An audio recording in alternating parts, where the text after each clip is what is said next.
Alpha King Dorian Ashrow let them drag Tessa Varn's Moon Crutch Rack from beneath his victory hall, and the first crutch struck the stone like a buried soldier, knocking back. No one in the upper court heard it at first. They were too busy preparing glory. Silver war banners hung from the rafters. Black pine torches burned along the walls, each flame scented with wolf blood resin and winter ash. Captains stood polished in dark armor. Noblewomen adjusted mourning veils thin enough to look decorative. The great triumph drum waited beside the dais, its hide stretched from the beast that had killed 3 border alphas before Dorian Ashrow tore out its throat. Tonight, the kingdom would celebrate survival. So the wounded had been moved below.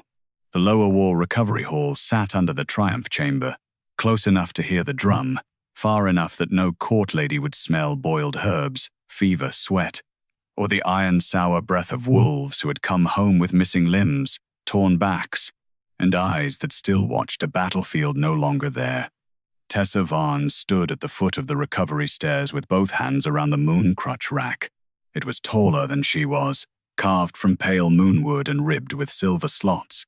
Each crutch resting in it bore a wolf's name, wound mark, and return count burned into the handle. Some were tall for warriors whose legs had not remembered strength. Some were short for those whose wolf bones had twisted during healing. Some were only half crutches, meant for hands that shook too hard to grip iron. They were not decorations. They were records. Moon crutches did not heal pride. They remembered the body that had paid for it. War Matron Maedra Voss looked at them as if they were filth. "Remove it," she said. 2 royal guards stepped forward. Tessa did not release the rack. She was not large. She was 29, narrow, shouldered, with dark hair braided tight against the back of her neck and a plain brown recovery gown tied at the waist. Her left leg had never moved smoothly after the northern fever took her first shift. People said she carried a dead wolf inside her, not a silent one. They said that was why broken bodies did not frighten her. They were wrong. Broken bodies frightened her every day. That was why she counted them. Her own name had once been moved from warrior role to recovery burden, with one red stroke of Maedra's pen. "The rack stays until the wounded are named before the rite," Tessa said. Maedra's mouth tightened. The war matron had iron-gray hair braided with victory rings and a face shaped by command, not age. She had led the recovery roles after 3 wars and knew how to turn suffering into numbers clean enough for a king's table. "The triumph rite is not a sickroom procession," Maedra said. "The court will not watch limping wolves drag themselves behind the Alpha King's banners." One of the guards looked away. Tessa felt the wound in that glance. Pity was soft. Shame was quieter. Both left men hidden. "The pack paid for those banners with bodies," Tessa said. "Let the bodies stand." Maedra stepped close enough that only Tessa and the nearest guards could hear her next words. "You care for weakness because it gives you company." The old insult landed where it always landed. Dead wolf girl, crutch keeper, the woman who could not shift, tending men who could no longer run. Tessa's fingers tightened on the moonwood frame. Behind her, inside the recovery hall, an injured soldier named Oren tried to rise from his cot and failed. His right knee was bound in silver splints.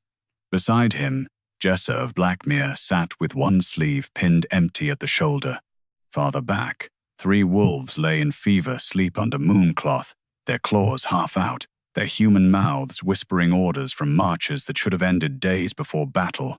Every one of them heard. Every one of them stayed silent.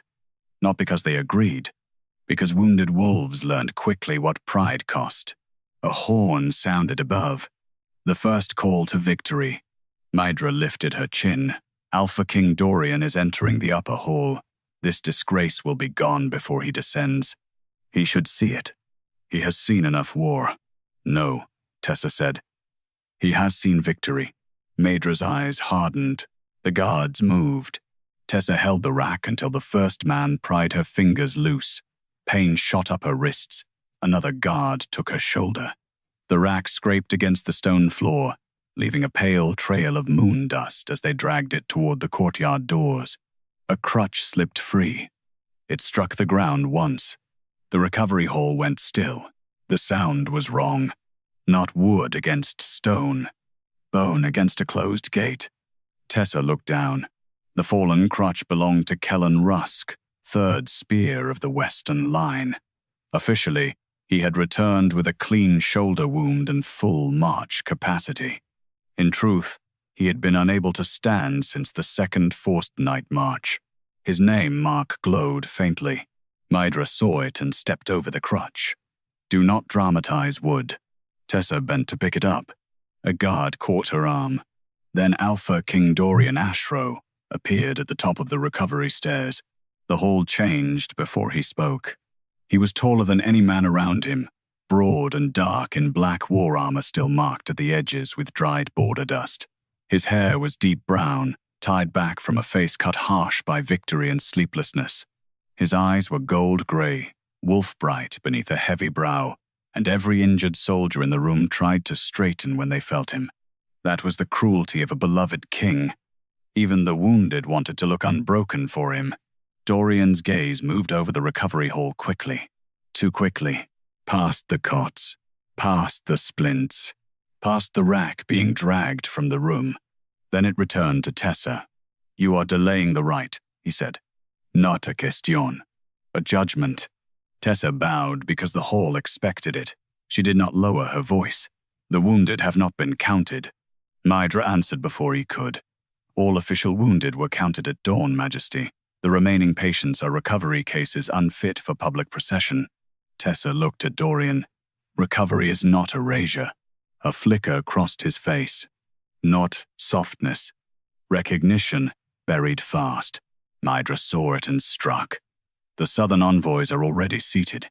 If they see the lower hall emptied into the victory chamber, they will carry home one message. The Ashrow war machine limps." Dorian's jaw hardened. Tessa felt the decision arrive before he spoke. "Clear the hall," he said. The words were quiet enough to sound merciful. That made them worse. A guard pulled the Moon Crutch Rack through the doors and out into the cold courtyard. Tessa stood empty-handed. Behind her, no injured wolf moved. Above them, the triumph drum sounded once. Then every crutch in the courtyard answered. One by one, the discarded crutches struck the stone, though no hand held them. The Moon Crutch Rack dragged itself back through the open doors, scraping a bright trail of moon dust across the threshold. Its silver slots flared. Each crutch lifted, turned, and pointed into the lower war recovery hall. Not at Tessa. At the hidden wounded. The first crutch pointed toward Oren, the second toward Jessa, the third toward the fever beds. Then the rack stopped between the king and the recovery beds, blocking the path to the triumph stairs. Dorian stared at it, and from every cot behind Tessa, the injured warwolves began to stand badly, painfully, refusing to look whole. Only one slot in the Moon Crutch Rack remained empty. It burned brighter than every war banner above it. Adranholt, listed fully recovered. The empty slot on the Moon Crutch Rack burned brighter than every war banner above it. For one breath, even the triumph drum seemed to forget its next beat. The injured warwolf stood badly behind Tessa Varn, not healed, not whole, not proud in the way the court liked pride to look. Oren leaned hard on the cot beside him, his silver-bound knee shaking under the weight. Jessa of Blackmere stood with one hand braced against the wall, her empty sleeve hanging motionless at her side. The fevered wolves had risen halfway, claws scraping through mooncloth, eyes glassy with pain and obedience they no longer owed. The rack stood between them and Alpha King Dorian Ashrow. Its pale moonward frame glowed at every silver slot. All but one. That one burned. Adranholt, listed fully recovered. War Matron Maedra Voss moved first. This is forged. Tessa did not look away from the empty slot. The rack marks wounds, not wishes. Maedra turned toward Dorian with the calm of a woman who had already chosen where blame would fall. Majesty, she has tampered with the rack to humiliate the rite. The southern envoys are waiting above. If they hear that a recovery keeper staged a ghost count beneath your victory hall, They will think the Ashrow army returned broken and ashamed. They did return broken, Tessa said. The words hit the hall harder than the moving crutches had. Dorian's eyes cut to her. Not soft, not kind. A king did not enjoy being corrected in front of the hidden cost of his own legend. Tessa held his gaze anyway. Ashamed is what we made them after. Maedra stepped toward her. You speak as if you marched. Tessa's left leg throbbed before the insult fully landed. Dead wolf girl. Recovery burden. The woman whose name had left the warrior role with one red stroke. No, Tessa said. I stayed where the wounded were sent after marching broke them. The empty slot flared. A thin trail of moon dust slipped from it and crossed the floor toward the recovery stairs, stopping at Dorian's boots. Dorian looked down, then back to Maedra. Bring me the victory roll. The war matron's mouth tightened. Majesty, the rite. No. No one mistook that voice for trust in Tessa. He had not chosen her. He had chosen not to ignore a burning name in front of every wounded wolf beneath his hall. A clerk ran for the roll cabinet. Above them, horns gave the second call.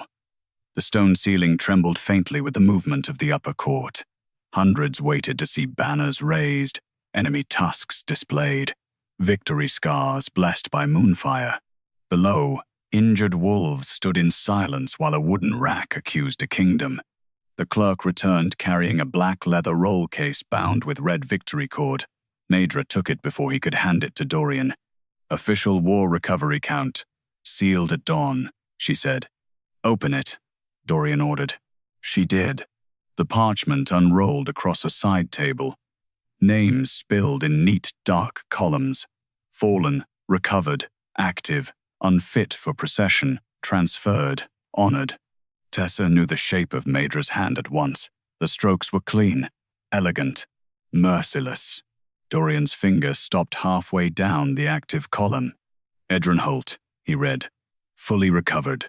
Assigned upper hall banner guard. The empty slot burned brighter. Behind Tessa, Oren made a sound through his teeth. Dorian heard. Speak. Oren froze. Wounded wolves feared many things. Pain, uselessness, pity. But above all, they feared being told their memory was fever. Tessa turned her head slightly. You do not have to. Maedra smiled. At least she remembers rank. Oren looked past Tessa to the Alpha King. His face was pale with sweat. Edren could not stand after the second night march. Maedra snapped. He had muscle strain. He had no feeling below the hip. Fever talk. Jess's voice came from the wall. I tied the splint. The hall turned to her. Her face was gray, but her voice held. Not for battle wound, for march break. Maedra's eyes sharpened. You were half conscious when you came in. I still had one hand. The empty slot pulsed once. Dorian looked at Tessa. Why was his crutch removed? Tessa's throat tightened. She remembered the tall moonwood crutch marked for Edrenholt, the deep burn on its handle, return count unfinished, walking capacity false. She remembered Maedra's red pen crossing beside his name before dawn.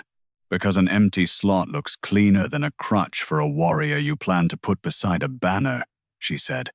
Maedra's face went cold. You accuse me of presenting an unfit soldier before royal envoys? No, Tessa said. The rack does. Dorian turned toward the Moon Crutch Rack. Where is his crutch? Tessa did not answer quickly. That was what made Dorian's gaze narrow. Where? He repeated. Taken from the rack before dawn, she said. Burned, maybe. Hidden, maybe. But Moonwood remembers the body it held. The empty slot is still calling him. Maedra laughed once. Now the dead wolf girl speaks for wood. The insult landed. This time, the rack answered. Every crutch struck the stone at once. Not loud enough to be thunder, sharp enough to silence the hall. Dorian stepped toward Maedra. You will not use that name again. He did not look at Tessa when he said it. The command protected the hall's order before it protected her. Above them, the triumph drum began again. One beat, tfo. Then cheering rose from the upper hall. The empty slot turned toward the stairs. Tessa's blood went cold. He is already in place. Dorian looked up. Maedra moved in front of him. Majesty, do not let a recovery keeper drag you from your own rite. The envoys will see uncertainty. They will see me count my wolves. For the first time, Maedra faltered. Dorian started up the recovery stairs. Tessa followed because the rack moved first. It dragged itself behind him, blocking no path now, only pointing. Injured wolves came after it, slow and painful and refusing to look whole. Each step carried the sound Maedra had tried to bury beneath drums. The upper doors opened. Gold fire spilled down. The Triumph Hall stood frozen around banners, envoys, captains and nobles with cups half raised. At the center of the dais, the victory banner tilted, then fell. A young warrior crashed to his knees beneath it, armor strapped tight around a body that could no longer hold itself upright. Leather straps held his knees straight beneath the polished plates, hiding the brace under victory steel. Edrin Holt lifted his head. His lips were white. His eyes found Tessa. Then he collapsed at the Alpha King's feet. Edrin Holt hit the victory floor before the triumph drum could finish its third beat. The sound of his armor striking stone broke the upper hall open. Cups froze halfway to mouths. Captains turned from the war banners. Southern envoys, dressed in pale fox fur and polished bone clasps, watched the fallen banner guard at the Alpha King's feet with the stillness of men already deciding how much weakness the sight was worth. Edrin tried to rise. His hands pressed against the black floor. His shoulders shook. The leather straps hidden beneath his polished armor held his knees straight, but they could not make his body obey. One strap had cut through cloth and into skin. Blood had darkened the inside of the victory plate where no envoy was meant to see it. Tessa Varn stopped 3 steps inside the hall. Behind her, the injured wolves from the lower recovery chamber gathered at the threshold, standing badly, painfully, refusing to look whole. The Moon Crutch Rack stood between them and the golden triumph fire, its empty slot burning with Edrin's name. War matron Maedra Voss did not look frightened. That frightened Tessa more. "Recovery, panic," Maedra said, voice clear enough for the court to hear. "Majesty, the lower hall has been disturbed. This is what happens when fevered soldiers are dragged before ceremony." Tessa's hands curled at her sides. He was already here. Maedra turned on her. "Because you frightened a recovering warrior with staged accusations beneath the hall." Edrin tried to speak. Only a thin sound came out. Dorian Ashrow looked down at him. His face was cut from stone, but something moved at the edge of his jaw. Not grief. Not yet. The restraint before violence. "Cut the armor off him," he said. Maedra stepped forward. "Majesty, before the envoys." Now, no one mistook it for faith in Tessa. Edrin had fallen in the upper hall, before banners, nobles, envoys, and victory fire. Dorian did not have the luxury of not seeing him. 2 guards knelt with knives. Edrin flinched when the first blade slid under the polished thigh plate. His eyes found Tessa again. Not pleading, ashamed. That nearly broke her. "Do not look away," she said quietly. The words were for Edrin. The hall heard them anyway. The first strap snapped. Edrin screamed. Several noble women turned pale. One envoy lowered his cup. The triumph drum gave a soft answering tremor, though no hand touched it. The second strap cut free. His right leg bent sideways, not naturally, but with the terrible weakness of a limb that had been forced straight for show. A silver splint, thin enough to hide under armor, had been bound around the knee. Beneath it, old swelling had gone black-purple from strain. Dorian stared at the wound. Tessa saw him understand one piece, and not enough of it. Maedra spoke quickly. "A recovery brace. Ill. Advised, perhaps, but not deceit. Young warriors often insist on standing before their king." Edrin's voice cracked. "I did not insist." The hall went silent. Maedra's gaze snapped down. Edrin's mouth trembled. "I was ordered." A low growl moved through the injured wolves at the door. Dorian looked at Maedra. By whom? Maedra's expression hardened into insulted loyalty. Every warrior assigned to Banner Guard is cleared through Recovery Command. If there was error, it began with the lower hall's records. Tessa felt the blow turn toward her before it landed. Maedra pointed at the Moon Crutch Rack. She keeps private marks, private counts, private grief. She could place any name in that empty slot and call the hall guilty. The rack marks wounds, not wishes, Tessa said. You keep saying that as if wood outranks war command. No, Tessa answered. Bodies do. The triumph drum shook again. This time, everyone heard it. The drummer, a broad-armed captain in ceremonial black, lifted his mallet uncertainly. Dorian did not look away from Maedra. Continue the rite, one southern envoy said softly. Unless the Ashrow court wishes the south to conclude its victory is unfinished. Maedra seized the opening. Majesty, let Edron be returned below. Let the wounded rest. Let the rite proceed. We can review this after the envoys depart. Tessa almost laughed. After. The safest grave in any kingdom. Dorian's eyes cut to the envoy, then to the drum. Strike it. The drummer swallowed. He brought the mallet down. The drum did not sound. The mallet struck hide and stopped as if it had hit stone under flesh. A ripple moved across the stretched surface. The captain tried again. Nothing. Then moonlight spilled across the drumhead from no visible window. Names rose under the hide, not carved, pressed upward from within, as if those who had paid for the victory were pushing their way through the skin of the rite. Gedlan Rusk, March Break, listed clean shoulder wound. Jessa Blackmere, arm loss. Listed recovery case unfit for procession. Oren, knee rupture. Listed temporary strain. Adrian Holt, nerve break. Listed fully recovered. The upper court recoiled. The injured wolves at the threshold did not. They had already known their own names. Tessa stared at the drumhead. Her breath caught painfully in her chest. The rack had called the hidden wounded. Now the triumph drum itself refused to praise what the victory roll had erased. Dorian stepped toward the drum. His right boot struck stone harder than the left. Only slightly. Tessa noticed because she noticed uneven weight. Maedra noticed because she had been watching him longer than anyone. Her face changed, just for a heartbeat. Then she dropped to one knee. Majesty, the drum has been corrupted by proximity to the rack. Dorian did not answer. He read the names again. The hall waited for anger.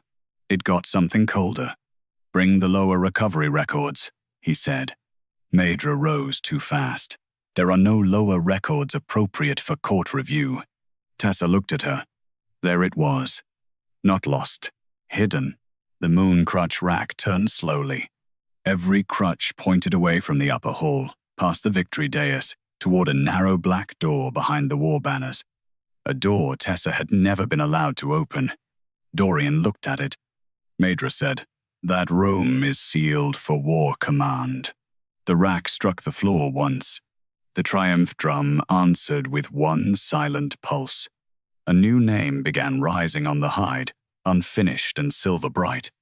Not a wounded soldier from the lower hall. A commodity. Maedra Voss.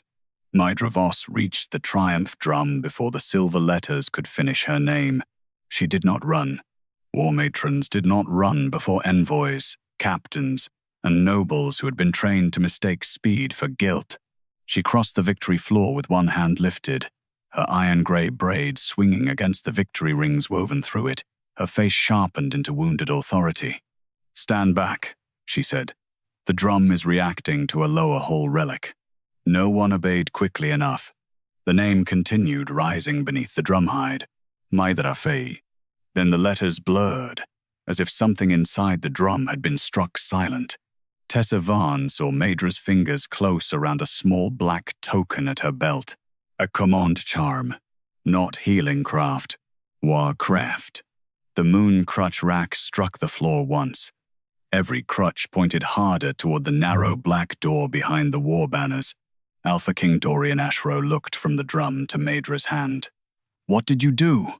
Maedra turned toward him with flawless discipline, prevented panic from becoming record. A murmur passed through the upper hall. Tessa felt the old sickness of that sentence. Panic, fever, weakness, recovery, confusion. Every word powerful people used when they wanted living bodies to sound unreliable. Edrin Holt lay at Dorian's feet, half conscious and trembling as guards cut away the last leather strap hidden beneath his armor. His leg bent sharply once freed, and he made a sound he tried to swallow before the court could hear it. Dorian heard. So did the envoys. Maedra stepped between Edrin and the drum. Majesty, you must remove the wounded from the hall. The rite cannot proceed while they are being forced beyond capacity. Tessa laughed once. It was not kind. Now, they are being forced? Maedra's eyes cut to her. You brought them here. The rack brought the count, Tessa said. They brought themselves. Behind her, Orin leaned harder on his crutch and stayed upright. Jessa stood with her empty sleeve pinned against her side, face pale, chin lifted. The fevered wolves remained at the threshold because their bodies could not take another step, but their eyes were open. Dorian looked at them longer this time. Not enough to become mercy. Enough to become dangerous. He pointed toward the black door. Open it. Maedra's shoulders tightened. That room is sealed for War Command. And I am War Command. It contains recovery judgments not suited to court review. Then court will learn discomfort.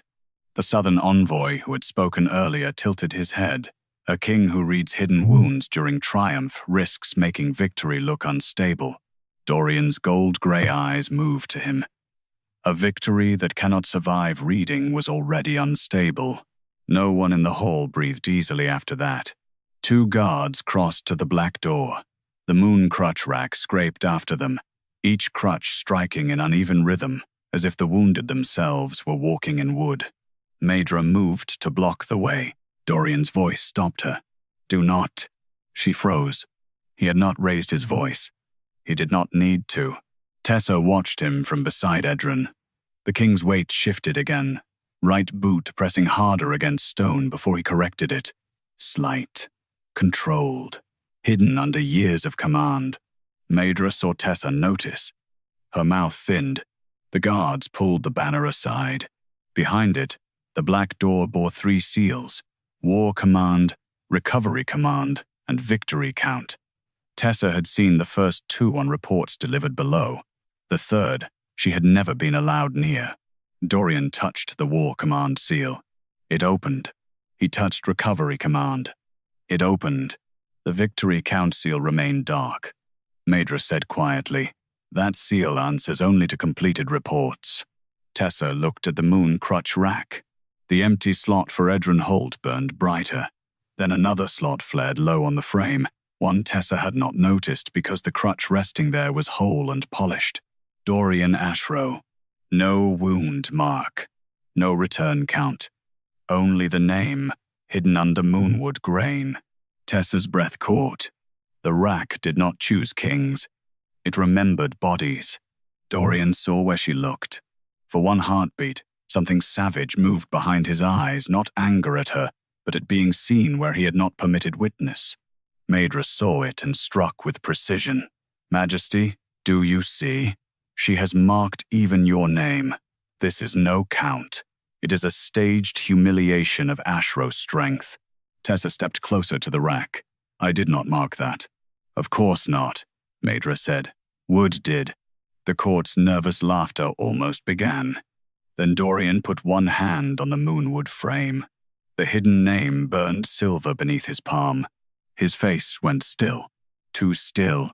The Victory Count seal on the black door cracked open. Inside the sealed room, there were no banners, no trophy, no polished victory plaques. Only shelves of red-bound recovery tablets stacked from floor to ceiling, each one tied with black cord.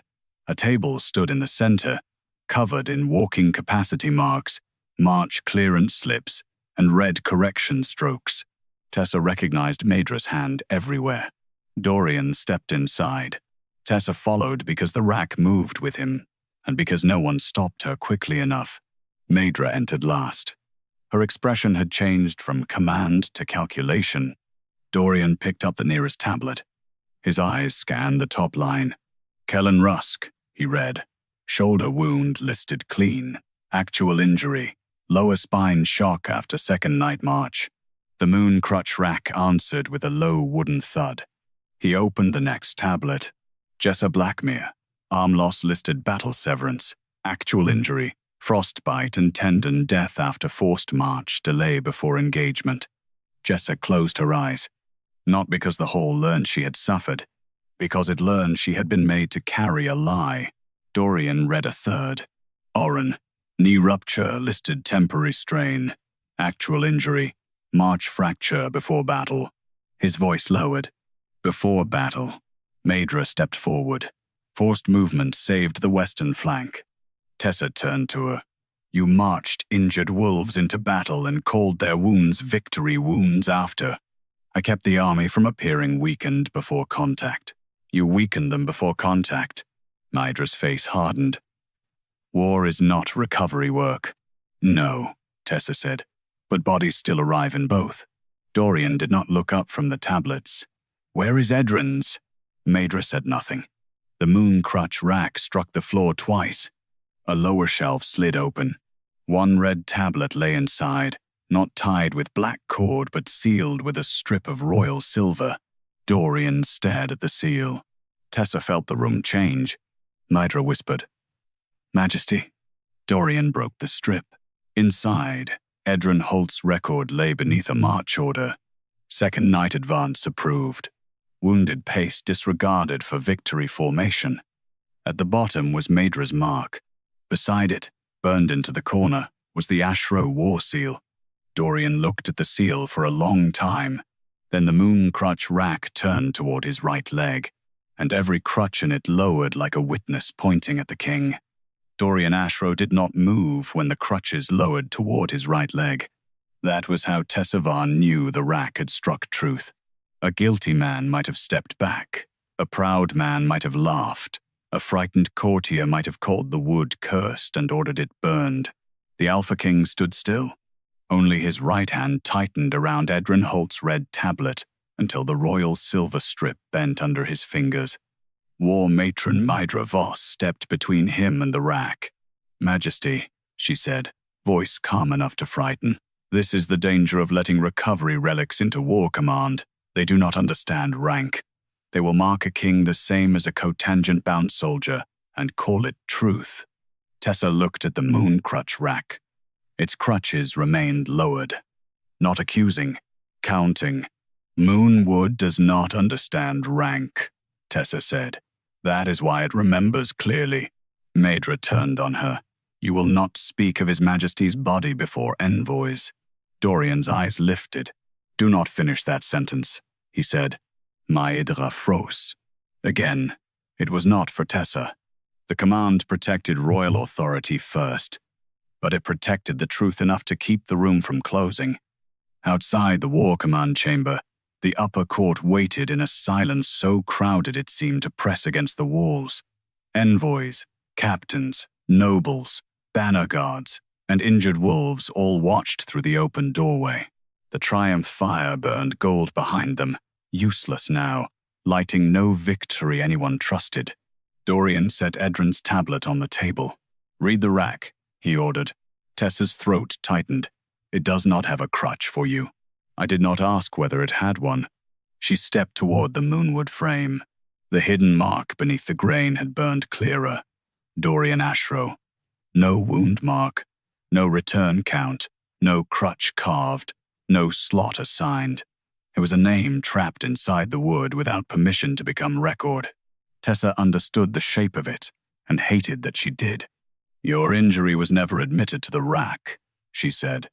Maedra exhaled sharply, because a king does not enter recovery count. Tessa looked at her. A body does. The crutch rack struck the floor once. Dorian's jaw hardened. What injury? He asked. For the first time, Maedra looked at him as if he had betrayed her by asking. Tessa did not answer from rumor. She watched his stance. The right boot held too much weight at the heel, too little at the front.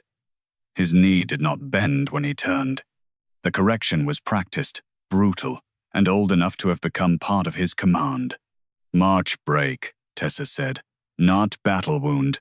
The words moved through the chamber and out into the hall. Dorian did not deny them. Maedra did. "Royal strain from carrying command through impossible conditions," she said. "Not comparable to recovery failures." Tessa looked at Edrin on the floor beyond the doorway, his armor cut open, his legs shaking under ruined straps. "That is what you renamed all of them." Dorian's voice came low. "Show me." The room went cold. Maedra turned. "Majesty, show me." No one moved. Then Dorian reached down and unfastened the side catches of his right wargreave himself. The sound was small, metal against metal. It landed harder than the triumph drum. The greave came loose. Beneath it, hidden under black leather and royal plate, an inner brace climbed from his ankle to just below the knee. Not recovery silver, not proper moon splint work. War iron.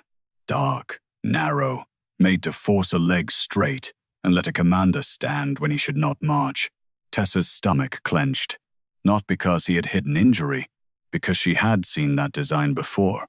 On Edran, on Kellan, on men who had been told brace was courage. Maedra's mouth went white at the edges. "You wore it by choice." Dorian looked at the brace as if seeing it under different light. "I wore what I was given. You ordered the second night advance while standing in it." His head lifted slowly. The chamber changed. Tessa felt it. So did the rack. Dorian's wolf rose behind his gold-gray eyes, not roaring, not lunging, but waking inside an old pain someone had taught it to call discipline. "When was this brace made?" he asked. Maedra's expression sharpened. "Before the Western push." "By whose order?" "Recovery command." "Yours?" "My office," she corrected. Dorian's hand closed over the edge of the table. "And after I wore it, you cleared others to march in the same brace." Maedra did not blink. "Your Majesty stood." Silence. There it was. The law beneath the lie. The king had endured, so every wolf beneath him could be forced to imitate endurance until their bodies broke. Tessa's voice came before she could make it softer. "A king's refusal to fall is not a recovery order." Dorian looked at her. Not gently, not gratefully, as if the words had struck a wound he had not permitted to have a name. Maedra turned to the doorway. "You all see what she is doing. She turns victory into accusation. She turns endurance into abuse. She tells soldiers that pain excuses weakness." Behind Tessa, Jessa of Blackmere stepped through the doorway, breathing hard. Pain did not excuse us. It warned us. Oren followed one limping step. No one listened. Edrin, still on the floor, whispered, "The second march came before moonset." Dorian's eyes cut to him. "Who gave the pace?" Edrin swallowed. "War command." Maedra lifted her chin. "Under the Ashrow seal." The words landed where she meant them to. The envoys heard. The captains heard. Every wounded wolf heard. Dorian looked back at Edrin's tablet, at the silver strip bearing his seal, at his own hidden brace, at the Moon Crutch Rack holding his name without a crutch. "Bring the second night march order," he said. Maedra's stillness returned. Too complete. Tessa understood. The order was not in the red tablets because it had never been meant to stand with the wounded. It would be somewhere cleaner, somewhere heroic. The rack turned, slowly, not toward the recovery shelves, toward the triumph drum beyond the open door. The drumhead still held the wounded names under its stretched hide. Now a new mark rose beside them.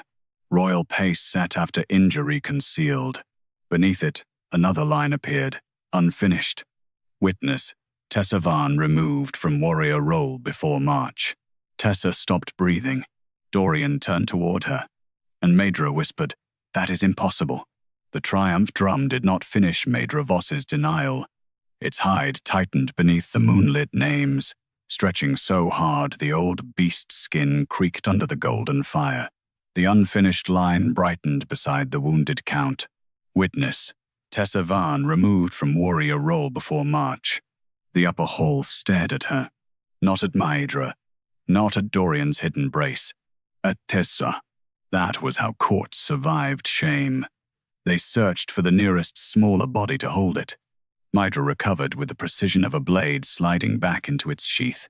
A clerical removal. She was unfit for march duty. Tessa's left leg seemed to remember the red stroke before her mind did. Pain ran from hip to ankle, old and hot. Dorian Ashrow looked at her. Were you unfit? The question was too simple, too kingly, as if truth could walk in a straight line when powerful hands had twisted the path. Tessa looked at the drum, then at the rack, then at the wounded wolves standing badly behind her. I was marked unfit after I objected, she said. Maedra's mouth thinned. You were marked unfit because you could not shift. The words struck exactly where they were meant to. Dead wolf girl. The court heard it without Maedra needing to speak the insult. A few nobles glanced at Tessa's leg. One envoy looked interested in the way men looked at cracks in enemy walls. Dorian's face went colder, but he did not defend her. Not yet. The hall was still a battlefield, and he was still learning where the first wound lay. What did you object to? He asked. Maedra answered first. A recovery keeper's anxiety before campaign movement. Tessa's voice cut under hers. The second night march. The wounded wolves at the threshold shifted. Oren lowered his head. Jessa's jaw tightened. Edrin Holt, half propped against a guard, squeezed his eyes shut. Tessa went on because stopping now would make Maedra's version stronger. The western line came in from first contact with tendon strain, frostbite, moon splint stress, and wolfbone fatigue. I marked 12 wolves, unsafe for forced pace. I marked 31 for reduced march. I marked Edrin for no standing formation. Dorian's eyes did not leave her. And then, my marks were taken above. To whom? She looked at Maedra. Maedra did not flinch. To War Recovery Command, Tessa said. Maedra gave the court a thin smile. And Recovery Command corrected an over-fearful report. The Moon Crutch Rack struck the floor. One time, the triumph drum answered without sound. A new line surfaced beneath the first. Recovery warning rejected before royal pace order. Dorian read it. The right side of his face tightened. Before, he said. Maedra's expression changed by less than a breath. Enough. Tessa saw it. So did Dorian. He turned toward Maedra. My pace order was signed after her warning was rejected. Maedra lifted her chin. Majesty, all pace recommendations pass through command before they reach the royal table. That is not what I asked. The room held still. Maedra's eyes sharpened. Yes, the warning was rejected before your order. Dorian looked back at the drum. The new line glowed brighter. Not complete. Waiting. Tessa knew the shape of that weight. The rack and drum were not making accusation from nothing. They were holding a missing count open until someone named what had been removed. Dorian looked at her again. Why was your warrior role changed? Tessa's throat tightened. Because she had limped after fever. Because she had failed her first shift. Because Maedra had seen how easily a flawed body could be made invisible and called it mercy. But those were old reasons. The red stroke had come for a sharper one. I refused to change the count. Maedra's voice dropped. You refused lawful correction. I refused to move 12 wolves from unsafe to fit. You were not commander. No, I was witness. The word changed the hall. Not loudly, deeply. Maedra's eyes flicked toward the drum. Too late. The triumph drum stretched again, and the unfinished line completed itself in silver beneath Tessa's name. Witness removed before forced march count. A murmur broke through the nobles. Dorian stepped closer to the drum. What does witness mean in recovery law? Maedra said. Outdated formality. Tessa said. A march pace cannot be cleared over wounded objection unless a recovery witness signs that the bodies can bear it. Dorian's gaze sharpened. And did you sign? No. The drum head trembled. A blank space opened beneath the march order line. Witness mark missing. Maedra moved. Majesty, This is enough. The drum is reading fragments through corrupted moonwood. You cannot let ritual instruments unravel a military victory before foreign envoys. Dorian turned to her. Who signed in her place? Maedra went still. Tessa felt the answer before it came. The Moon Crutch Rack turned slowly toward the black door again. One crutch lifted from its slot. It was not Edron's, not Oren's, not Jessa's. A narrow old crutch, shorter than the others, pale from years of handling. Tessa knew it. Her first recovery crutch, the one she had used after Northern Fever. The one Maedra had ordered removed when Tessa was transferred from warrior role to burden role, because a keeper with a crutch made the hall look weak. It floated toward the triumph drum and stopped over the blank witness space. Moon dust fell from its handle. A burned mark appeared in the wood. Tessa Varn. But the shape beneath it was wrong. Too clean. Too round. Stamped, not signed. Tessa's stomach turned. Maedra said, "She signed." "No," Tessa whispered. The crutch struck the drumhead. The false mark split. Under it, another name appeared. Not a signature. A command override. Maedra Fos. By recovery authority, the upper hall erupted. Maedra raised her voice over it. I acted within wartime necessity. Tessa Varn was no longer warrior witness. Her refusal had no standing. Dorian's wolf rose behind his eyes. Because you removed her standing. She was unfit. She was inconvenient.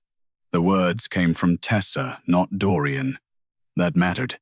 The hall turned to her again. This time, she did not feel smaller. The Moon Crutch Rack rolled toward her, but did not stop beside her. It stopped between Tessa and Dorian, holding the old crutch in the air like a piece of testimony neither of them owned. Dorian looked at the burned override, then at Tessa's left leg, then at the injured wolves behind her. "Read all 12, he said. Maedra's face hardened. "Majesty, all 12 names Tessa marked unsafe before my order." The drum gave one silent pulse. Names began rising, one after another. 7 were in the recovery hall. 3 had been listed as clean battle wounds. 1 had been sent home without procession. The last name rose slowly. Rusk. Status: missing after forced march. The Moon Crutch Rack turned toward the sealed southern arch of the Triumph Hall, and from beyond it came the faint scrape of wood against stone. The sealed southern arch opened before any guard reached it. Not fully, only enough for cold air to enter the Triumph Hall and carry with it the smell of wet wool, old blood, and road mud. The golden victory fire bent away from it. Southern envoys turned, their polished bone clasps catching the light. Captains reached for sword hilts and stopped when Dorian Ashrow lifted one hand. The sound came again. Wood against stone. Slow. Dragging. Tessa Varn knew that rhythm before the shape appeared. Not a warrior's stride. Not a servant's pull. A crutch being used by someone too tired to lift it properly. Maedra Voss stepped toward the arch. "That passage is not part of the rite." Dorian did not look at her. "It is part of my hall. It leads to the envoy road. Then the envoys may learn where it goes." Maedra's face hardened. The arch opened wider. A moonwood crutch entered first. It was cracked along the side, its handle wrapped in blood-dark cloth. Burned into the shaft was the name Rusk, but the wound mark beneath it had been scraped until almost unreadable. Whoever had tried to erase it had not understood moonwood. The deeper burn still glowed under the gouges. Spine shock. Forced march. Missing after count. Then Kellen himself came through the arch. He did not stand. He dragged one knee. His other leg trailed behind him under a travel cloak soaked at the hem. His face was hollow from fever and road cold, beard untrimmed, eyes sunken but open. 2 younger recovery carriers followed behind him, both bruised, both frightened, both trying not to look at Maedra. The upper hall recoiled, not because Kellen was monstrous, because he was alive. Alive was harder to place in a clean victory roll than dead. Tessa moved without thinking. Dorian's arm stopped her. Not roughly. Not gently. A barrier. Stay, he said. Her eyes snapped to him. He did not soften. If you go to him first, she will say you staged him. Tessa hated that he was right. She hated more that he had learned quickly. Dorian stepped toward Kellen instead. The king's right leg held stiff for the first 2 paces, then corrected. Tessa saw the pain in the correction. So did Mydra. So did the Moon Crutch Rack, which turned slightly, following the hidden injury and refusing to let it disappear. Dorian stopped before Kellen. You were listed missing after forced march. Kellen tried to bow. His body failed halfway. Do not, Dorian said. Again, command before compassion. But this time the command kept a wounded man from harming himself for ceremony. Kellen sank against the crutch. I was listed transferred home by dawn order. Mydra's voice came sharp. For recovery outside court pressure. Kellen looked at her. The fear in him was old enough to be obedience and fresh enough to be anger. I was taken through the southern arch before the envoys arrived, he said, so no one would ask why a missing wolf still breathed. A murmur broke through the hall. The southern envoy's expression sharpened. Mydra lifted her chin. A battlefield recovery transfer is not concealment. The man was unstable. His presence would have endangered the rite and himself. Tessa looked at the travel cloak dragging behind Kellen. Under the mud, a red cord was tied around his waist. Not recovery cord. Victory cord. The kind used to bind honored dead to procession sledges before burial. Her stomach turned. You prepared him for a death procession, she said. Mydra's eyes flashed. You will not interpret war rites you do not command. Kellen's hand tightened around the crutch. They told me if I stopped breathing on the road, I would be counted as fallen in transit. The hall went still. Dorian's face changed by nothing anyone untrained would name. Tessa named it anyway. A king realizing a man had been kept alive only until death became useful. Dorian looked toward the 2 recovery carriers. Who ordered the southern transfer? Both men looked at Mydra. Neither spoke. Mydra smiled without warmth. They are exhausted attendants. Do not turn fear into testimony. The Moon Crutch Rack struck the floor once. The triumph drum answered with a silent pulse. Across its hide, beneath the line naming Kellen missing, new words rose. Transferred before death. Victory cord assigned. Dorian read them. Then he looked back at Mydra. Why bind a living wolf with burial cord? Mydra's voice cooled. Because if he died on the road, his body required honor. Tessa stepped forward despite Dorian's earlier command. Honor after hiding is polish. Mydra turned on her. You have mistaken exposure for mercy. No, Tessa said. I have mistaken nothing. The Moon Crutch Rack rolled forward until Kellen's cracked crutch lifted from his hand and slid into its empty slot. The slot closed around it with a soft silver flare. Kellen's name dimmed, not erased. Returned. The rack did not heal him. It did not make his leg bear weight. He sagged at once, and one of the injured wolves from the doorway lurched forward to support him. The court saw that too. Truth did not make bodies easier, only harder to deny. Dorian turned to the drum. Update the victory roll. Mydra's head snapped toward him. Majesty, you cannot revise an official victory count during rite. I can count a living man as living. You can make every southern envoy believe your army cannot finish a march. Dorian's gold-gray eyes cut to the envoys. They are welcome to believe my army bleeds. The southern envoy gave a slight bow, careful and unreadable.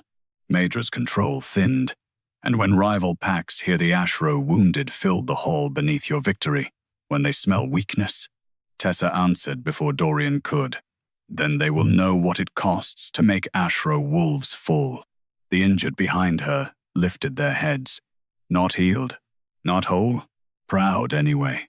The triumph drum pulsed again. This time, the names already written across its hide shifted. 12 wounded, unsafe. 1 witness removed. 1 living wolf hidden as missing. Then a second column opened beneath the first. Forced march clearance signed before battle report. Dorian went still. Mydra's face hardened into stone. Tessa knew that stillness. The story was no longer about who had been hidden after battle. It was about who had been made wounded before it. The Moon Crutch Rack turned from Kellen's returned crutch toward the war command chamber. Every crutch lifted again. This time, they did not point at a body. They pointed at Mydra's red victory cord. Mydra Voss closed her hand over the red victory cord at her waist. The gesture was small, too small for most of the court to notice. Tessa Varn noticed because recovery work trained the eye to follow pressure before blood appeared. A fist around pain, a shoulder lifted to hide a torn rib, a smile over fever. A war matron's fingers tightening around the one thing every crutch in the hall had named.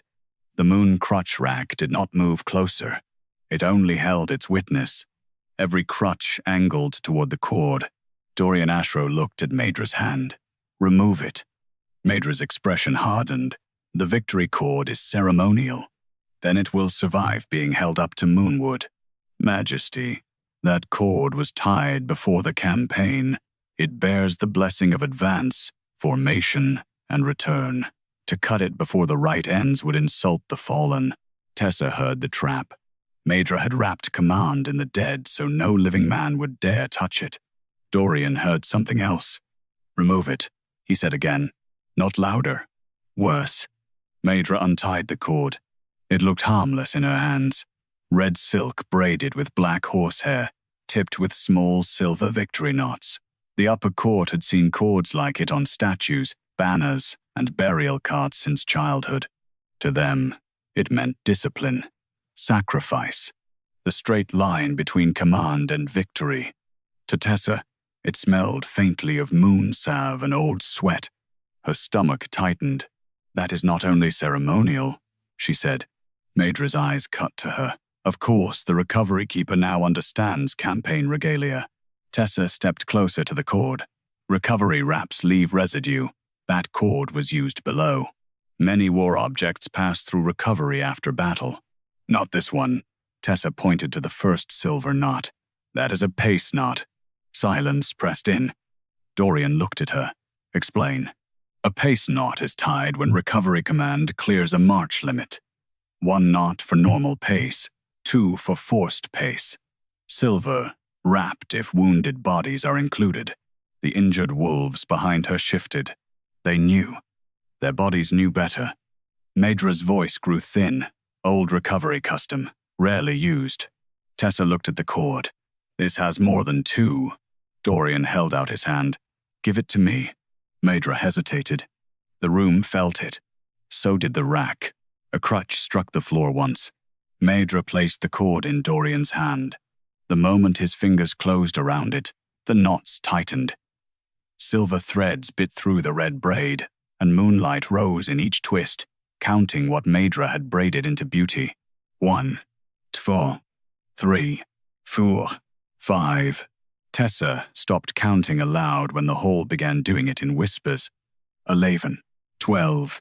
Then the cord continued. 13, 14, 15. Dorian's face turned colder with every knot. Tessa's voice dropped. There were 12 unsafe wolves. The cord burned through another knot. 16. Oren said from behind her. 31 reduced march. The cord flared. 31 silver knots shone along the red braid. The Triumph Hall went silent. Mydra lifted her chin. Reduced march is not halted march. They remained soldiers. Jessa of Blackmere took one painful step forward. We remained bodies. The Moon Crutch Rack answered with a low scrape. Dorian's hand tightened around the cord until the silver bit into his palm. "Why does it carry 31? Mydra looked at him then, and the mask changed from denial to duty. Because the western line had to reach the pass before dawn. Because if we arrived late, the southern packs would have seen retreat before victory. Because injured wolves can still move when commanded. Because you taught them that." The last sentence struck harder than accusation. Dorian did not flinch. That almost made it worse. Tessa saw the old brace hidden under his greave. saw the truth Maedra had used like a weapon. The Alpha King had stood wounded, so Maedra had built a doctrine from his silence. He looked at the cord. "I taught endurance," Maedra answered. "I made it useful." A growl moved through the hall. Not from Dorian. From the injured wolves. Tessa stepped between the sound and the cord. "You made injury invisible until it could be renamed battle honor." Maedra turned to the court. "And she would make every scar a veto, every limp a command, every wounded wolf an authority above strategy." "No," Tessa said. "Only above lies about their bodies." The triumph drum pulsed. Across its hide, beneath the forced march clearance, another line rose. "Recovery objection overridden before royal review." Dorian looked at it, then at Tessa. "You objected before the order reached me." "Yes." "Did my seal approve the override?" Maedra answered. "Your seal approved advance." "That is not what I asked." Her mouth closed. The victory cord writhed in his hand. One black hair in the braid loosened, then another, pulling free from the red silk and stretching toward the war command chamber. The Moon Crutch Rack followed it, rolling slowly, its crutches lowering and lifting in uneven rhythm. Tessa understood before the door opened. "The cord was tied from 2 orders," she said.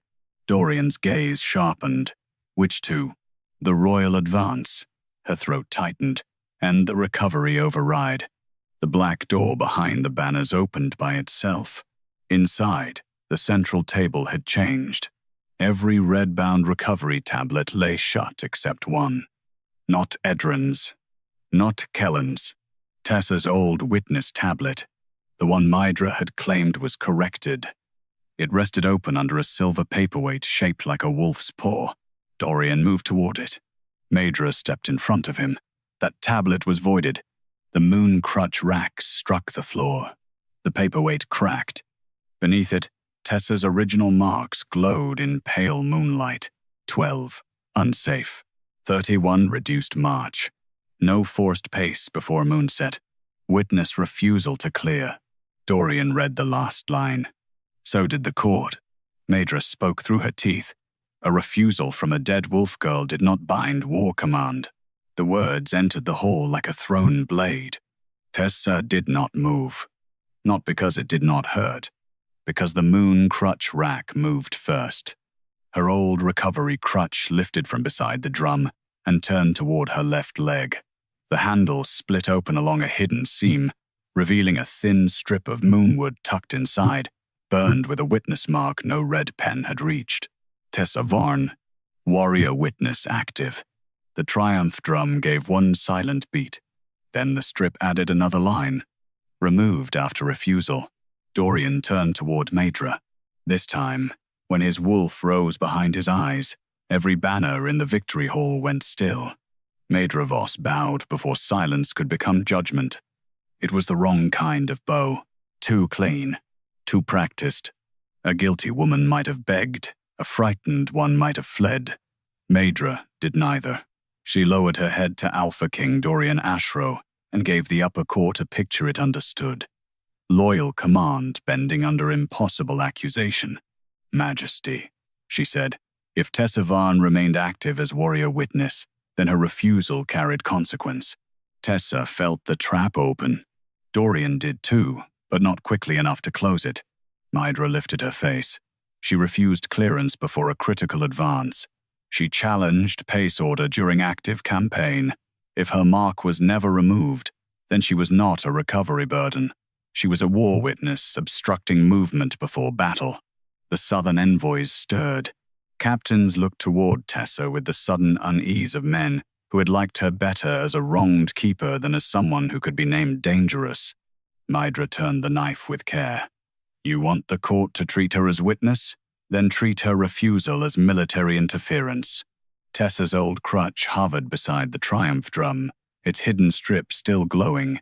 Tessa Varn, warrior witness active. Removed after refusal. The words that had cleared her now stood ready to condemn her. Dorian's face hardened. "Tessa Varn," he said. Her name in his voice struck the hall still. She stepped forward, left leg aching, hands empty. The Moon Crutch Rack. And, what did you refuse? Dorian asked. Maedra answered. Forced pace before moonset. I asked her. Tessa looked at the red victory cord in his hand, then at the wounded behind her. I refuse to clear wounded bodies for full march, she said. I refuse to mark them fit for a pace their joints, nerves, and bones could not carry. Maedra's voice cut in, and because of that softness, the western flank nearly arrived late. Tessa turned to her. They arrived broken before they reached the battle. They arrived. Some did not return. The triumph drum pulsed. A new name rose beneath the 12 unsafe. Brencaldus, collapsed before enemy contact. Listed fallen under southern charge. A sound went through the hall. A woman near the western banners covered her mouth. A captain swore under his breath. The southern envoy's face went blank. Maedra's expression tightened, but she did not retreat. Battlefield confusion. The drum answered again. Harran Vale. Hard rupture during forced pace. Listed slain in first spear clash. Then another. Mikkel Dawn. Wolfbone failure before ridgeline. Listed lost in enemy crush. The hall no longer looked at Tessa as easily. The dead had entered the room. Dorian stared at the names. His right leg shifted, only slightly. The hidden brace under his greave caught with a faint click. Tessa heard it. Maedra heard it too. She seized the sound. Majesty, you know better than anyone what command requires. You stood injured and led them anyway. If every pain had been granted witness, the pass would have fallen. Dorian's eyes lifted slowly. That is why you used my injury, he said. Maedra's mouth closed. The Moon Crutch Rack struck the floor once. Dorian looked at her, then at the captains, then at the envoys. You turned my silence into order. Maedra's control finally cracked. I turned your example into survival. No, Tessa said. Her voice was quieter than Maedra's. It carried farther. You turned one wounded king into permission to break every wounded wolf beneath him. The words left no place for glory to stand. Dorian looked at Tessa then. Not with gratitude. Not with apology. With the kind of recognition a man feels when someone names the weapon in his own hand after he has already used it. Maedra stepped toward the triumph drum. Majesty, end this. Open victory lore if you must. Let the drum show what triumph requires. Tessa's stomach turned. Victory lore was not mercy. Old laws were often written by men who preferred clean processions to living testimony. Maedra knew that. She would not invite law unless she expected it to cut in her favor. Dorian nodded once. Open it. Maedra placed the red victory cord across the drumhead. The triumph drum absorbed the cord. Gold light flared. For one breath, the upper hall looked victorious again. Then the drum split down the center. Not torn. Opened. Inside the hollow drum frame, under the stretched beast hide, old moonwood ribs gleamed with carved lore, older than Ashrow banners. No triumph rite may seal while wounded testimony remains uncounted. A second line brightened beneath it. No victory roll may name clean strength over body witness. The hall went silent. Maedra started. Tessa forgot to breathe. Dorian read the lines aloud. Each word made the court smaller. Each word made the wounded stand taller. The Moon Crutch Rack rolled forward and stopped before the drum.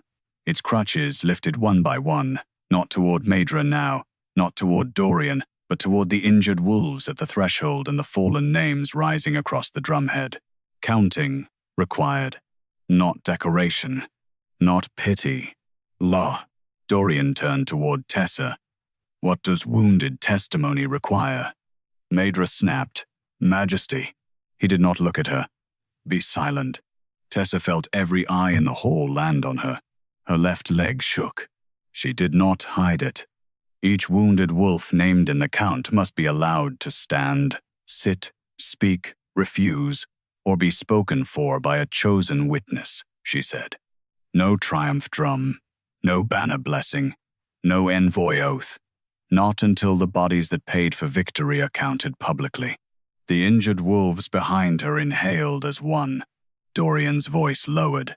"Can you perform it?" Maedra smiled bitterly. "She has no authority. She was removed." The old crutch struck the drum. The hidden witness strip flared again. "Warrior witness active." Dorian looked at it. "She has authority." Maedra stepped back. "Then she also bears consequence for refusing command." Dorian's gold-gray eyes went cold. "So do those who overrode her." Maedra's hand moved toward her belt. "Not the cord." A small iron whistle hung there, hidden behind victory rings. Tessa saw it too late. Maedra blew once. The sound did not ring through the hall.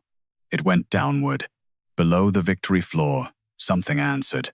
Not a wolf, not a drum, a locking mechanism.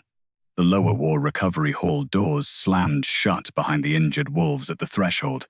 Inside the lower hall, unseen cots scraped against stone. Oren turned, horrified. Jessa whispered, "There are still men below." The Moon Crutch Rack shuddered so violently every crutch struck its slot. Dorian stepped toward Maedra. She lifted her chin. "If testimony is required," she said, "then let every wounded body be present." From below came the first muffled cry. Then smoke began to seep through the recovery stair. The lower doors locked with the sound of a verdict. For one terrible breath, no one in the Triumph Hall moved. Then another cry rose from beneath the floor. Not loud. That made it worse. Tessa Varn knew the sound of wounded wolves trying not to spend strength on fear. She had heard it in fever beds, under mooncloth, behind bitten sleeves, from men who would rather bleed into their palms than make the court uncomfortable. The smoke thickened through the recovery stair. Blue-gray, bitter, war-calming smoke. Used to quiet wolf panic when wounds turned feral.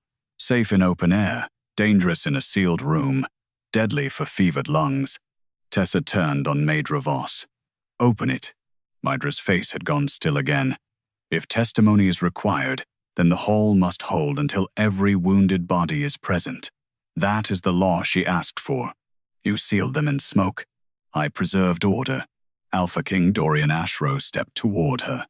Maedra did not retreat. "Touch me now, Majesty, and the court will see a king striking the matron who kept his army standing." Dorian stopped. Not from mercy, from calculation. Tessa hated the pause until she understood it. Maedra had built a life out of forcing others to act too late, too angrily, too publicly, so the act looked like guilt. Tessa did not wait for permission. She limped toward the Moon Crutch Rack. Every crutch shook in its slot, not with fear but with direction. The rack did not heal. It did not choose. It remembered the bodies below that had paid for the victory, and now needed counting before breath ran out. "Tessa," Dorian said. She did not turn. "If you command me to stop, say it clearly." "Silence." "Good." She gripped the side of the rack. "Oren, Jessa, Kellen, Edren. Those who can stand, hold the upper stair. Those who cannot, speak one name you know is still below." The injured wolves moved. Badly, painfully, beautifully, because no one in the hall could mistake it for performance. Oren dragged himself to the stair rail. Jessa braced her one hand against the wall and called, "Mara Fen, Fever Bed 3. Kellen rasped, "Rusk twins, smoke lungs." Edren, pale against the floor, forced the words out through clenched teeth. "Brenna Holt, my sister, lower cot by the western basin." The Moon Crutch Rack answered each name. Crutches lifted from their slots and turned toward the recovery stair, one by one, each handle burning with the named wolf's mark. The court watched as the rack made testimony visible before the doors opened. Tessa looked at Dorian. Victory law requires testimony, not bodies dragged up dead so the rite can continue. Dorian's jaw tightened. Then he moved. Not toward Maedra. Toward the stair. He drew the warblade from his back and drove it into the locking seam of the lower door. Maedra's voice cracked. "Majesty, the lock is recovery command iron. It will not open without my seal." Dorian looked at the Moon Crutch Rack. "Then we do not ask the lock." He put his wounded right leg forward. The brace under his greave clicked. Tessa saw the pain move through him, sharp and humiliating. He could hide it from envoys. He could hide it from captains. He could not hide it from Moonwood. The rack rolled beside him, not to support him, to witness. Dorian set both hands on the sword hilt and pushed. The first seal cracked. Smoke poured harder. Tessa reached the stair beside him and placed one hand against the door. Not brute force. The lower hinge is carrying the smoke pressure. He looked at her. No softness. Only trust under command's old shape. Tell me where. She pointed. There. He struck. The hinge split. Jessa threw her shoulder against the upper rail. Oren braced his silver-bound knee and pushed. Kellen wedged his cracked crutch under the door lip. Edron, still on the floor, reached out and caught the rack's base with one shaking hand, holding it steady while the crutches trembled toward the names below. The lower door broke inward. Smoke rolled out. Tessa went down first. Dorian caught her wrist before she could disappear into it. For a heartbeat, every old fear returned. A king's hand, a command. A body stopped. Then he released her. Lead, he said. One word. Not apology. Authority placed where it should have been from the beginning. Tessa descended. The lower hall was blue with smoke. Cots scraped.